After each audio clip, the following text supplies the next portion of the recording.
একজন মহিলা এক হুজুরের কাছে গিয়ে বললেন, হুজুর, আমাকে এমন একটি তাবিজ দিন যেন আমার স্বামী আমার ভালোবাসায় পাগল হয়ে যান, আমাকে ছাড়া অন্য কিছু না ভাবেন, কারণ তিনি খুব বদমেজাজি, রাগী।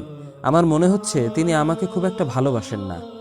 হুজুর সব শুনে বললেন, প্রায় সব মহিলাদেরই একই অভিযোগ, সবাই আপনার মতো এমন করে ভাবেন। আচ্ছা, তাহলে এর সমাধান শুনুন। আমি আপনাকে একটা তাবিজ দিব, তবে এই তাবিজের জন্য সিংহের ঘাড়ের পশম লাগবে। এরপর যখন আসবেন এটা নিয়ে আসবেন। মহিলা চিন্তিত হয়ে ফিরে আসলেন। পরিচিত কয়েকজনের সাথে এ নিয়ে আলাপ করে জানলেন, সিংহ ক্ষুধার্ত অবস্থায় শুধু হামলা করে, পেট ভরা থাকলে হামলা করে না। মহিলা সেদিন থেকেই নিকটস্থ গহীন জঙ্গলে গিয়ে দূর থেকে সিংহের অবস্থান লক্ষ্য করে গোশত নিক্ষেপ করে আসতে লাগলেন। এভাবে ক্রমাগত গোশত দিতে দিতে সিংহটির সাথে তার একটা ভাব হয়ে গেল। মহিলাটিও দিন দিন তার একটু একটু কাছে যেতে লাগলো।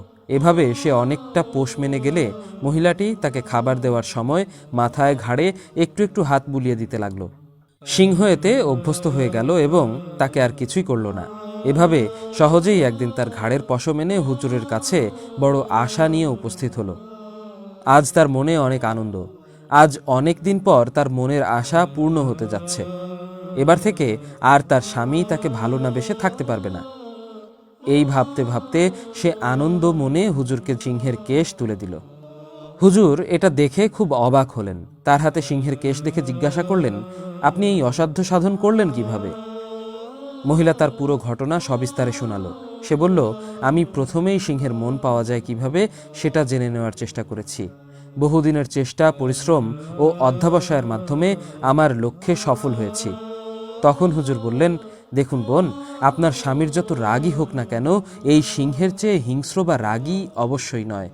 সুতরাং আপনি স্বামীর ভালোবাসা পেতে জীবন বাজি রেখে সিংহের পেছনে যে পরিশ্রম করেছেন, এভাবে যদি আপনার স্বামী কি কাজ পছন্দ করে, কোন কথা বা আচরণে খুশি হয়, তা জেনে নিয়ে তার মতো চলেন, তাহলে আপনার প্রতি তার ভালোবাসার জন্য আর কোনো তাবিজের প্রয়োজন হবে না, কারণ আপনিই আপনার স্বামীর ভালোবাসার জন্য পুরো একটা তাবিজ। এই কথা শুনে মহিলা ভাবল, আসলেই তো, আমি যদি আমার স্বামীকে এইভাবে সুখী রাখার চেষ্টা করতাম, তার দুঃখ দুর্দশায় তার মাথায় হাত বুলিয়ে দিতাম, তার রাগ কখন হয়, কিসে হয় তা যদি বুঝতাম, তাহলে অনেক আগেই আমি আমার স্বামীর মন পেয়ে যেতাম। আসলে বাস্তব কথা কি, প্রতিটা ঘরেই আজকাল একই সমস্যা। প্রযুক্তির এই উৎকর্ষতার যুগে আমাদের সংসারগুলো ছোট হয়ে গেছে, আমাদের বাহির বড় হয়ে আছে।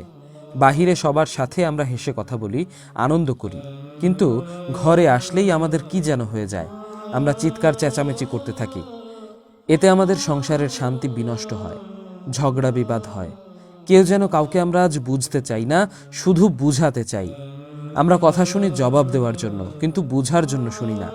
আর এটাই আমাদের সমস্যা বাড়িয়ে তোলে। আল্লাহ আমাদের ঘরগুলোকে শান্তি আর বরকত দিয়ে পরিপূর্ণ করে দিন, আমিন।